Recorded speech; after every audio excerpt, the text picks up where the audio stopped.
was talking to one of the guys at the store the other day. He was telling me he listened to a podcast, or whatever his name is, and he was saying that Joe had done this and this and this for me. It's so weird how I sat there and I go, you know what? Joe took me on the road. But what nobody knows, in the beginning, when I first met Joe, he used to take Chris McGuire on the road with him. All right? It was when I first met Joe, Joe was just starting to go on the road. I was going on the road on my own as a feature act. I really didn't have anybody taking me on the road. I remember I would work with certain people, but I would never ask them to take me on the road. There were a few people who did take me on the road with them, like Todd Jordan and Rick Kearns, and in my early career that they liked me. And then later on, I had like Jimmy Schubert, when I came out here, took me on the road a few times and helped me out. And who else? Paul Rodriguez in the beginning, you know. But I always knew that I didn't want to be that guy. I knew that I wanted to always be able to do my own thing, not just to sit at home and wait for that beck and call. Do you know what I'm saying? Like, that's the type of person that I wanted to be. Like, I was still at the Comedy Store every night. I did all those Mexican rooms in South LA, every single one of them, every night of the week. That's what paid for my addiction. But at the same time, not knowing, I was also becoming a better comedian. Because I would go into deep terrain 4 nights a week and then go to the Comedy Store where everything is hunky-dory. You follow me? You know, there's places where people come prepared to laugh, and there's places where it's a bar and you got to go up there and blow your fucking toe off to get their attention. It's like using the what is it called, the donut when you swing. Batting practice, yeah.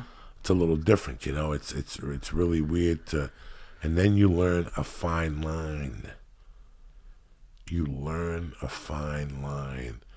After like 5 or 6 years of doing that, you learn a fine line in between those shows and how different they are and how different you have to walk down the aisle of those shows. You can't do the bar material on stage, and you can't do a lot of the stage material at a bar. Would it be hard for you to do a bar show now? No. Bar shows are easier for me. You want me to tell you why? Yes. Ready? It's 30 minutes. It's high energy and filth. Mixed with a little compassion and just lay it on them. But it's got to be high energy. So you stand out from everybody else and you grab their attention. Because at a bar, the television is going to be on. At a bar, the pool table is going to be fucking, people are going to still play pool. But that sounds a lot like a Comedy Store set to me. No, a Comedy Store is a controlled savagery set. It's a controlled set. When I go to Lou's Lounge on a Wednesday night because I want to have 3 drinks and snort a couple lines of blow, and all of a sudden I get there and fucking Joe Diaz is on stage talking nonsense, it's a complete different night. I didn't come there to listen to some guy talking in my fucking ear. Right, no. I went there to fucking get drunk and do a couple lines and maybe pick up some dirty chick that's there. So it's an hour and a half of that. So you have to convince me that you're funny. I have to actually pay attention to you. So maybe a guy that's not as experienced goes up first. He doesn't really do any damage because it's a different environment than the open mic per se, and even the stage set. Are you with me? I'm with you. I'm just, why do you think that, like, it just seems like that would be funny anyway? Why doesn't that relate to, like, if you went like a comedy club? Why doesn't it work? Okay, because when I go to a comedy club, you're paying to go in there and you're prepared to laugh. That's the psychology of the game.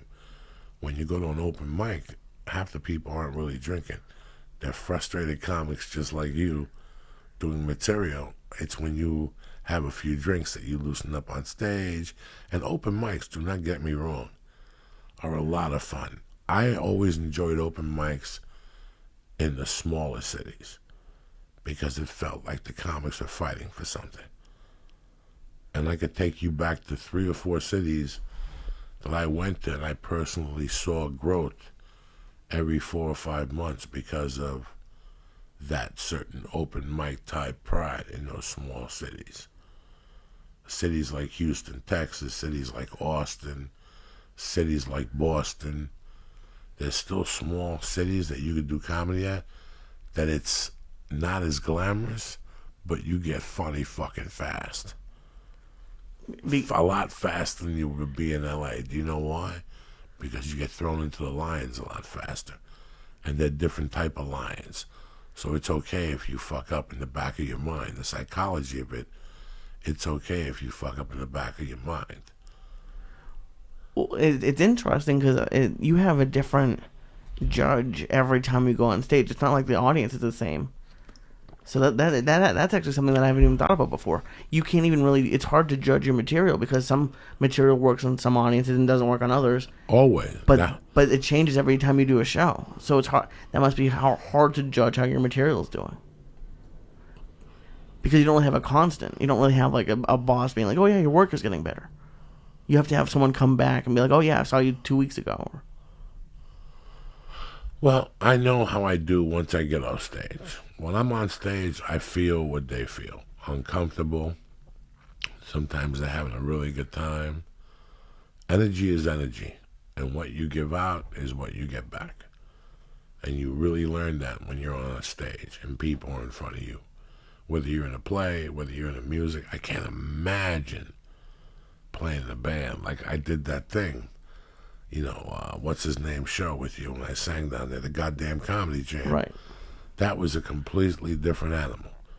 You know me, dog. I overanalyze everything when I get stoned, just like anybody else. And I thought about that night and where that anxiety came from. That anxiety, fuck. Anybody would have got that. I thought I was fucking like breaking down because I got anxiety. Anybody would have got that that's ever been on stage before. It's the same anxiety you get when you get on stage as a comedian. Now I was singing, which that meant I had like people behind me playing an instrument, which is another form of fucking, like there's another constant. I had never really had that. Yeah, you never experienced that, especially in front of 200 fucking people, whatever was in there. And I know you're an actor on a stand-up, and you have probably better memorization than most people. But you did stand-up that night, too. So you have to remember your stand-up, and you have to memorize a song. I didn't fucking know that you had to do a story about the fucking song. Oh, but... I had no story about the song. Yeah. I just went up there and dicked around in front of a bunch of rock people. Right, okay. I'm just saying memorizing a song is tough. Okay, a complete different fucking genre. That's what Jim Florentine is tremendous at. Jim Florentine goes to these rock bars and rocks their fucking world.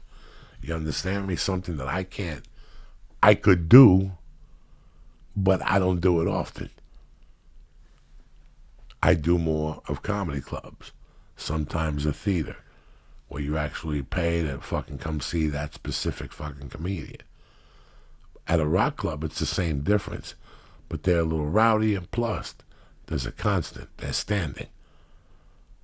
Oof. That makes the comedy a little tougher. Right. Especially if you want to take it into murky waters and go past the hour.